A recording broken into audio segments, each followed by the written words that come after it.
চোখের পানি মুছতে মুছতে মুছতে মুছতে এটা যে পরিমাণ চোখের পানি মুছছি যদি সেভ করা যেত একটা বড় দিঘি হইতো, দিঘি বুঝো, বিশাল বড় পুকুর, পুকুর দিঘি হয়ে যেত।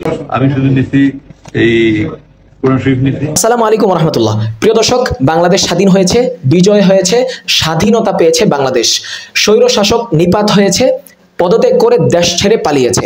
এই স্বৈর শাসক বাংলাদেশের মধ্যে থেকে কতটা ভয়ঙ্কর আচরণ বাংলার মানুষের সাথে করেছে, বাংলাদেশের বড় বড় শ্রদ্ধেয় মানুষদের সাথে করেছে। আয়নাঘর থেকে যারাই বের হচ্ছে তারাই কিন্তু গোপন তথ্য আমাদেরকে জানানোর চেষ্টা করতেছে। প্রিয় দর্শক, এমনই একজন মানুষ আব্দুল্লাহ আমান আজমি।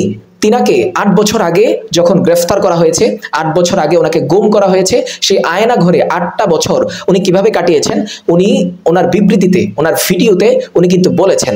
আজকে সেই ভিডিওটাই আমি আপনাদেরকে দেখাবো এবং সেই আব্দুল্লাহ আমান আজমি উনি কেনই বা গ্রেফতার হয়েছেন। 2016 সালে একটা পোস্ট করেছিলেন, কোন পোস্টের কারণে উনি গ্রেফতার হয়েছেন আজকে সেটাও আমি আপনাদেরকে জানানোর চেষ্টা করব।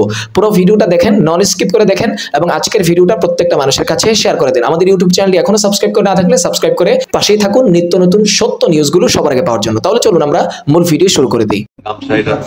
এটা দিয়ে একটা দিঘির পানি সঞ্চয় করা গেছিলাম আমি গরমের সময় নামাজ পড়ার জন্য। চোখের পানি মুছতে মুছতে মুছতে মুছতে এটা যে পরিমাণ চোখের পানি মুছছি যদি সেভ করা যেত একটা বড় দিঘি হইতো, দিঘি বুঝো, বিশাল বড় পুকুর, পুকুর দিঘি হয়ে যেত।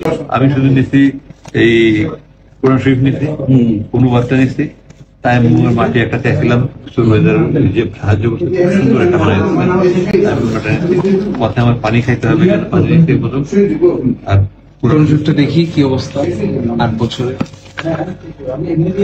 কত ছিঁড়া। আমি যে এখানে তালি তুলি লাগাইছি, আমি এগুলো সব লাগাইছি, আমি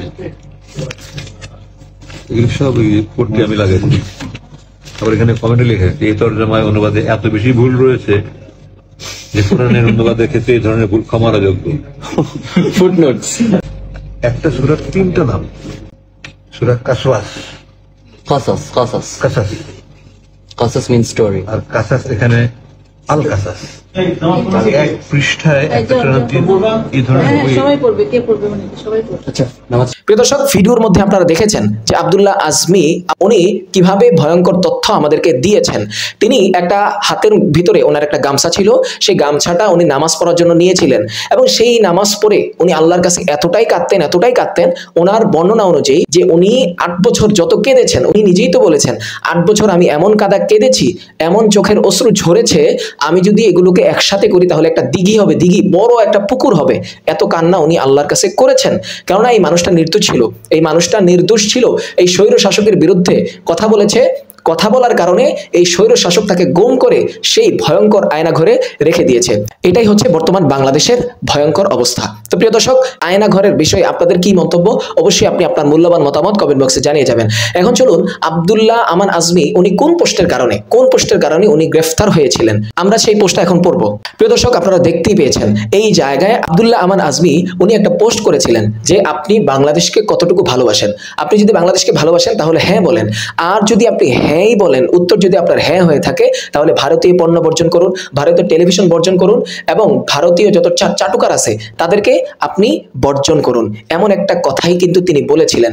এই 3টা কথার কারণে আব্দুল্লাহ আমান আজমিকে গুম করে এই স্বৈর শাসক, এই জালেম শাসক এই ভালো মানুষটাকে কারাগারের অন্ধকার প্রকোষ্ঠে বন্দি করে রাখছে, আয়না ঘরে রাখছে, যেই জায়গায় কোনো ফ্যান নাই, যেই জায়গায় কোনো মানুষের আনাগোনা নাই, যেই জায়গায় শুধু কষ্ট আর কষ্ট, কষ্ট আর কষ্ট, আল্লাহকে ডাকা ছাড়া কোনো উপায় যেই জায়গায় নাই, এমন একটা আয়না ঘর এই স্বৈর শাসক বাংলাদেশের মধ্যে তৈরি করছে। আবার আরেকটা কথা জানেন, আমাদের ইলিয়াস আলী ভাই সিলেটের সেই সাংবাদিক ভাইকেও এই জালেম সরকার পিটিয়ে হত্যা করছে, পেটের ভিতর দিয়ে ছুরি আঘাত করছে এবং পতেঙ্গা নদীতে নিয়ে তাকে পাথর দিয়ে নদীর নিচে ভাসাই দিছে। এটাই হচ্ছে আয়নাঘরের ভয়ঙ্কর অবস্থা। তো প্রিয় দর্শক, আপনাদের এই আয়নাঘর সম্পর্কে কি মন্তব্য মূল্যবান মতামত জানিয়ে যাবেন এবং আজকের ভিডিওটা প্রত্যেকটা মানুষের কাছে শেয়ার করে দিবেন এবং এই হাসিনাকে, এই খুনি হাসিনাকে বাংলাদেশে সর্বাত্মক চেষ্টা করা হবে, বাংলাদেশে এনে প্রত্যেকটা খুনের বিচার তাকে করতে হবে। আপনারা যদি আমার সাথে একমত হন অবশ্যই আপনারা আপনাদের মূল্যবান মতামত কমেন্ট বক্সে জানিয়ে যাবেন। সকলেই ভালো থাকবেন। আসসালামু আলাইকুম।